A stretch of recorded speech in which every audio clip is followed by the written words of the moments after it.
Well, guys, I have got an awesome, legendary, probably one of the golden eras of the British rock bands that came out of that country.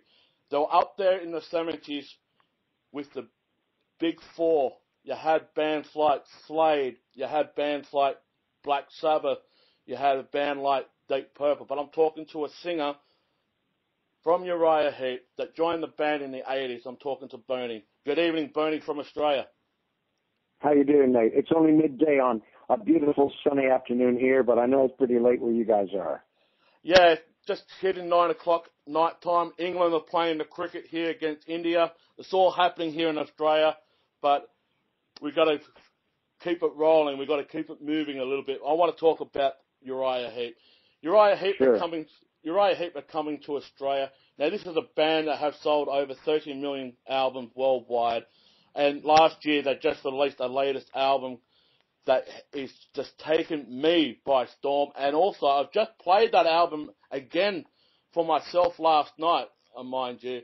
But I have to say, the latest album, what a crackerjack of an album that is, because it's fresh, it's got the guitar driven, and got that, I'll say it's still got the classic feel of the 70s rock. But I want to ask, how did the process of that album came? Because I know in the 80s, the decline of the fellowship of the fans was starting to decline, became a cult following. But this new latest album, and that you're coming out to Australia to perform on that tour of that latest album, how was that album conjuncted together, and what was the process of that latest album? Well, we had the record contract in place with Frontier Records, so we knew that we wanted to do one. But with all things Uriah Heep, it always comes down to timing. You know, we're a band that we're predominantly out on tour. We do still in excess of 100 shows a year, and you add the traveling of 2 days onto that, so it's coming up for 250 days a year that we'll be out on tour. So to try and squeeze an album in, you don't have the luxury, like some bands like Metallica can take a year off and do an album. Yeah. We're not that sort of band. We went into the studio with about 4 songs partially written, and Mick and Phil would write the songs during the evening, and then after breakfast the next day, we'd go in, all set up, bang it through, spend maybe 1 or 2 hours fiddling and getting the arrangement right, and then just press the record button and do 3 run-throughs of each new song. And we did that every day for 31 days. And we came out with a strong album, Outsider, 11 new tracks. Yeah. Well, yeah, with the help of Mike Paxman producing, his job is to get the best performance out of each musician. We had the songs in place every morning. It was his job to make sure that we did the performance so we could keep within 3 tries. We're not a band that goes in, okay, we'll record the drums, then we'll record the bass, then we'll record the guitar. We're in one room, we're all together, we're all plugged in, and you play the song live like it would be played on a stage. And that's where you get that continuity and that sound of the 70s, because that's the way they did it. Exactly. If you can't play it right in 3 times, then you shouldn't be in the band. Exactly. That's we're all over 25. We all know how to play. The songs are there. It's just making them your own and getting that chemistry together. And we're a band, hopefully, being together for 29 years in my case, that we know each other so well that we've got the confidence in each other to do it well. Yeah. I recorded 11 lead vocals, and all the harmonies pretty well in 9 days. Yeah.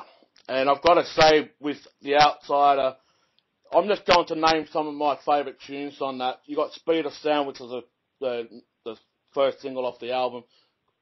Awesome. You got the unionship. Like you said, you're all in that same room like the 70s. No one's in like a bass room or a drum room. You're all there performing live like you are on stage. But Speed of Sound, from that first riff, that really captured me. Also, The Law. Fantastic. Also, The Law. Yeah. What can I say about The Law? I cannot say enough about The Law. It's one of my favourite songs. One of my favourite songs off the album.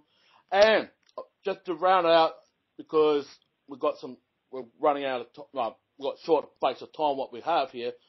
The other song I really, really like is Anybody Gonna Help Me? Now, I remember when I was a young teenager, being a bit of a rebel, doing my own thing, but when I get myself into trouble, it was there anybody there to help me. And I captured this song that spoke to me, and that was the testimony for me. When I was younger, I got myself into trouble, doing stupid things, and that song, Is Anybody Going to Help Me? That's the testimony statement from me, personally. That captured me wholeheartedly, all over the place. It really did. But wow, that's really cool to hear, because you never get feedback like that from the fans very rarely. So to know that it's struck a chord with you and you know, reminded you of somewhere at that point in time, it's really, really cool. Yeah. I mean, you'll be happy to know that the new set that we're going to be bringing to Australia has got 5 new tracks off Outsider in it. And we do start the show with Speed of Sound as the album. Yeah. And we do play The Law live. Yeah. So you're going to get a good cross-section of Outsider and then, you know, hopefully a good selection of the old hits from the 70s and the 80s. Yeah. And I have to mention, you're coming to Australia in March, and I've got to say, you guys are definitely looking forward to it. But what else are you looking forward to? What are there going to be the classic Uriah Heep that we all known from the 70s and the 80s? What are we expecting? Well, absolutely. Yeah, the classic songs of old, you know, your July Morning, Stealin', Easy Livin', all the big songs that the major hits within the 70s will be in this set. And then we've got a sprinkling of the newer stuff. We're going to be doing the epic ballad from Wake the Sleeper called What Kind of God. A whole mixture of new and old. Hanging Tree, from John Lawton era. Free Me, I think, is going to be in the set as well. We've got about 17 or 18 songs that we're playing around with that hopefully will have a good, fresh, powerful, almost 2 hours of music. I have to ask, will Lady in Black be in the set list? Lady in Black was always in a Uriah Heep set. It wouldn't be Uriah Heep without Lady in Black and getting everybody singing. Yeah. I think that was a bit of a dumb question, but I just said, I've got to ask this. I've got to say, Lady in Black, can you please play it for me? It's one of my favourite songs of all time. And also... the 2 chords, we've got a lot of mileage out of that song. Yeah. And July Morning, another one of my favourite songs from Uriah Heep. July Morning was another great song that I like. That's one of my favourite epic songs to sing, yeah. Yeah. I want to ask, I've been following the history of Uriah Heep, and it comes to my attention that Chris Slade played on the drums at one particular time in the 80s. I know he played with AC/DC on the album Raise His Edge and he went on the tour. How was it like working with Chris Slade on the drums? Well, Chris actually was in the band, as you say, in the early 80s. I think it was High and Mighty or around that era. Before my time. Yeah. And he went from Uriah Heep into AC/DC as far as I know. Yeah. Yeah, I've just like the history of drumming because I'm a drummer myself, and I've been following a lot of drummers over there. And Chris Slade pops up. I know he played with you guys at one particular time as well. But I think it was in the band for 2 albums. Yeah, he was, and I just thought I have to ask this because I only just stepped upon it like a few years back. I said, if I ever had a chance to speak to Uriah Heep, which I am now, I'm going to ask the question. So, but I know some of the fans of this podcast that I do, Blood, Sweat and Metal, they know I'm a massive Kiss fan, but the history about Kiss is that Paul Stanley, the star child from Kiss, was very highly influenced by the sound that was coming out of Britain at the time, and they were heavily influenced, and he actually was playing a lot of tunes like Slade on albums, like Uriah Heep, but also Uriah Heep actually toured with Kiss when they first started, and Kiss was on the lower end of the bill when they first started, but in 1976, things started to change, that Uriah Heep was opening up for Kiss. What can you say to the fans who are Kiss fans, and you weren't obviously there, but you do know the history of Uriah Heep, because you've been there for over 20-odd years, coming up to 30, I should say. But what can you say to the fans about that? Because Paul Stanley has highly regarded you guys very highly. Well, Mick remembers when they were put on the tour as the opening act. Yeah. And of course, no one had heard of them before, and Heap were high in the hog. They were playing to thousands of people every night. And their tour manager or production manager had come up to the band and said, look, we've got quite a stage show, we've got some special effects that we'd like to use if it's okay with you. And, unbeknownst to Mick back then, he said, whatever you want. We're not a band that restricts anybody, either on the sound desk or in the lighting rig. If you guys got a flash bomb, go ahead and use it. He didn't realize that wasn't just a flash bomb. There were flame throwers, and there was dry ice, and there was explosions. And yeah. After the first show, the whole of the band were on stage watching this band Kiss with their mouths open and going, oh, my Lord, how are we going to follow this? And they went on with, a dead firecracker sort of in comparison to what Kiss had just gone and blown the place apart. Oh, yeah. So I think after the first show, Mick said, you might have to tone things down a little bit because we can't compete with that. But the Mick only has the fondest memories of touring with Kiss, because back then they were influential for a lot of bands. ZZ Top started as a support band for Uriah Heep.